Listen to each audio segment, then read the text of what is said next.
रूस यूक्रेन और Israel Hamas युद्ध, पड़ोसी बांग्लादेश में सत्ता परिवर्तन, अमेरिका में डोनाल्ड ट्रंप की वापसी और अशांति में डूबा मध्य पूर्व। साल 2025 भारत के लिए कई ऐसी चुनौतियां लेकर आया है जिन्हें हल करना काफी आसान नहीं है। इस साल भारत क्वाड नेताओं के शिखर सम्मेलन और संभावित भारत ईयू शिखर सम्मेलन की मेजबानी करेगा।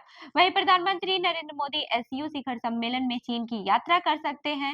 इसके साथ ही यह भी माना जा रहा है कि रूसी राष्ट्रपति व्लादिमीर पुतिन भारत आ सकते हैं। वहीं पिछले साल की तरह इस साल भी भारत कई मोर्चों पर एक साथ लड़ रहा है, लेकिन इस बार चुनौतियां कुछ अलग और नई है। अब ये जान लेते हैं कि अमेरिका के साथ क्या है मुश्किल।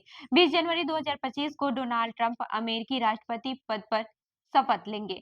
उन्होंने चीन के राष्ट्रपति शी जिनपिंग को तो समारोह में आमंत्रित किया है, लेकिन भारत को अब तक न्योता भी नहीं दिया।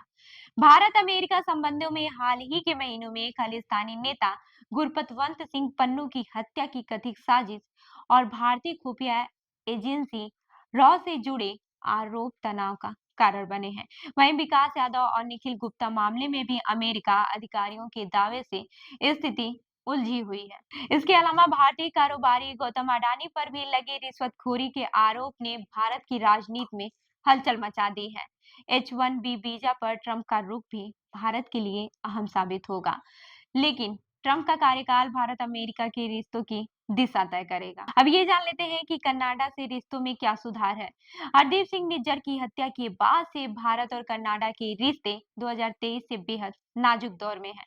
कनाडाई प्रधानमंत्री जस्टिन ट्रूडो ने हत्या में भारतीय अधिकारियों के शामिल होने के ठोस सबूत होने का दावा किया है, जिसे भारत ने खारिज करते हुए सबूत मांगे। वहीं 2024 में दोनों देशों ने राजनयिकों को निष्कासित किया, जबकि कनाडा ने भारतीय राजनयिकों को पर्सन्स ऑफ इंटरेस्ट बताया है। इसके अलावा कनाडा ने गृह मंत्री अमित शाह पर हत्या की मंजूरी देने का भी आरोप लगाया, जिसे भारत ने निराधार करार दिया। दोनों देशों के रिश्ते अभी भी तनावपूर्ण हैं। वहीं कहीं न कहीं चीन के साथ भी विश्वास की कमी है। भारत और चीन के बीच वास्तविक नियंत्रण रेखा यानी कि एलएसी पर लंबे समय से विवाद के बाद अक्टूबर 2024 में पूर्वी लद्दाख में समझौता हुआ।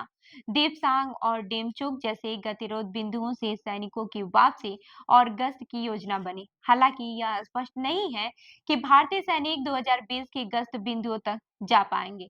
गलवान झड़प के बाद दोनों देशों में तनाव चरम पर था। विशेषज्ञों का मानना है कि 2025 में चीन अमेरिका तनाव के चलते भारत चीन संबंधों में सुधार हो सकता है, लेकिन विश्वास की कमी बड़ी चुनौती बनी हुई है। अब ये जान लेते हैं कि रूस के साथ क्या है संतुलन। प्रधानमंत्री नरेंद्र मोदी ने तीसरी बार पद संभालने के बाद से पहले द्विपक्षीय यात्रा के लिए रूस को चुना, जिससे पश्चिमी देशों में बहस छिड़ गई है। अमेरिकी विदेश मंत्रालय ने इस दौरे पर चिंता जताई है, खास तौर पर ब्रिक्स में डॉलर का विकल्प तलाशने की चर्चा के बाद से, जिसे लेकर डोनाल्ड ट्रंप ने कड़ी चेतावनी दी। वहीं रूस यूक्रेन युद्ध और पश्चिमी प्रतिबंधों के बावजूद भारत रूस से तेल आयात कर रहा है, जिससे दोनों देशों का 2024 में व्यापार 66 अरब डॉलर तक पहुंचा। वहीं साल 2025 में भारत के सामने सबसे बड़ी चुनौती अमेरिका और रूस को संतुलित रखना है। रूस भारत का भरोसेमंद साझेदार रहा है, जबकि अमेरिका पाकिस्तान को प्राथमिकता देता है। चीन पाकिस्तान के गठजोड़ के बीच भारत रूस को दूर करने का जोखिम नहीं उठा सकता है। अब ये जान लेते हैं कि मध्य पूर्व में क्या तनाव है। इसराइल अभी तक अपने इतिहास के सबसे बुरे हमले से नहीं उबर पाया है। वहीं दूसरी तरफ गाजा विनाशकारी बमबारी की चपेट में है। इसराइल फलस्तीन संघर्ष जो कि कई सालों से गायब था, वो एकाएक हमारे सामने खड़ा है और साल 2025 में भी इसके खत्म होने की उम्मीद नजर नहीं आ रही है।